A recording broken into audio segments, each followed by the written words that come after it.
வணக்கம் மக்களே. இன்னைக்கு நம்ம காஞ்சிபுரத்துல இருக்க பழமையான கோயில் ஓணகாந்தீஸ்வரர் கோயில். உங்களுக்கு பொண்ணும் பொருளும் வேணுமா, கட்டாயமா இந்த கோயிலுக்கு வாங்க. கிட்டத்தட்ட 2000 வருஷம் பழமையான கோயிலுங்க. நம்ம காஞ்சிபுரத்துல இருந்து 2 கிலோமீட்டர் தூரத்துல தாங்க இருக்குது. இந்த கோயிலோட ஸ்தல விருட்சமே புளிய மரம் தாங்க. ஆமாங்க, இந்த கோயிலை கட்டினதே நம்ம சுந்தரமூர்த்தி நாயனார் தாங்க. இதுக்கு புராண கதை என்னன்னா, சுந்தரமூர்த்தி நாயனார் திருவொற்றியூர்ல பொய் சத்தியம் பண்ணி கல்யாணம் பண்ணதுனால 2 கண்ணும் இவருக்கு போயிடுச்சுங்க. அங்க இருந்து தடுமாறி காஞ்சிபுரம் வந்தாருங்க. அங்க ஏகாம்பரேஸ்வரர் கோயில்ல தான் அவருக்கு ஒரு கண்ணு வந்தது எல்லாருக்கும் தெரியும். அந்த ஒரு கண்ணோடவே இவர் நடந்து வந்துட்டு இருக்கும் மண்ணில் புதஞ்சிருந்த லிங்கத்தை பார்த்தாருங்க.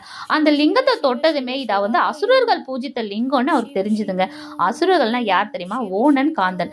ஓணன் தன்னோட ரத்தத்தையே அபிஷேகமா பண்ணி சிவபெருமான் கிட்ட வரம் வாங்கினவருங்க.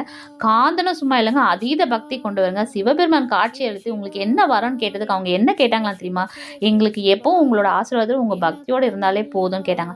இந்த பக்தியை மெச்சி இந்த உலகுக்கு நம்ம தெரியப்படுத்தணும், ஒரு அசுரர்களுக்கும் சிவபெருமான் வரம் கொடுத்துருக்காருன்றது தெரியணுன்றதுக்காகவே இந்த கோயிலை கட்டணும்னு முடிவு பண்ணாரு. ஆனா சுந்தரர் கிட்ட தான் எதுவுமே இல்லையே. என்ன பண்ணுவாரு? நமக்கு எதனா வேணும்னா நம்ம அம்மா அப்பாவை தானே கேட்போம். இவரும் அப்பாவை தாங்க கேட்டார்.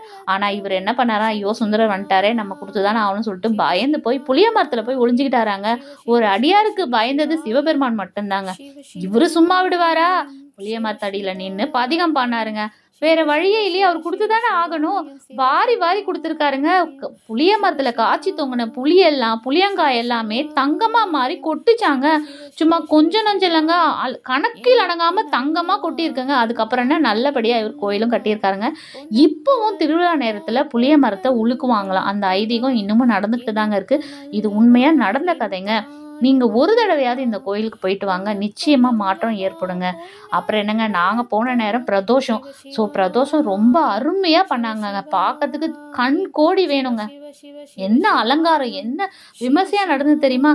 அப்புறம் என்ன மக்களே, எப்பவும் போல நம்ம சேனலை சப்ஸ்கிரைப் பண்ணுங்க, லைக் பண்ணுங்க, ஃபாலோ பண்ண மறந்துடாதுங்க. ஒரு தடவையாவது இந்த கோயிலுக்கு போயிட்டு வாங்க, மாற்றம் நிச்சயம் ஏற்படுங்க.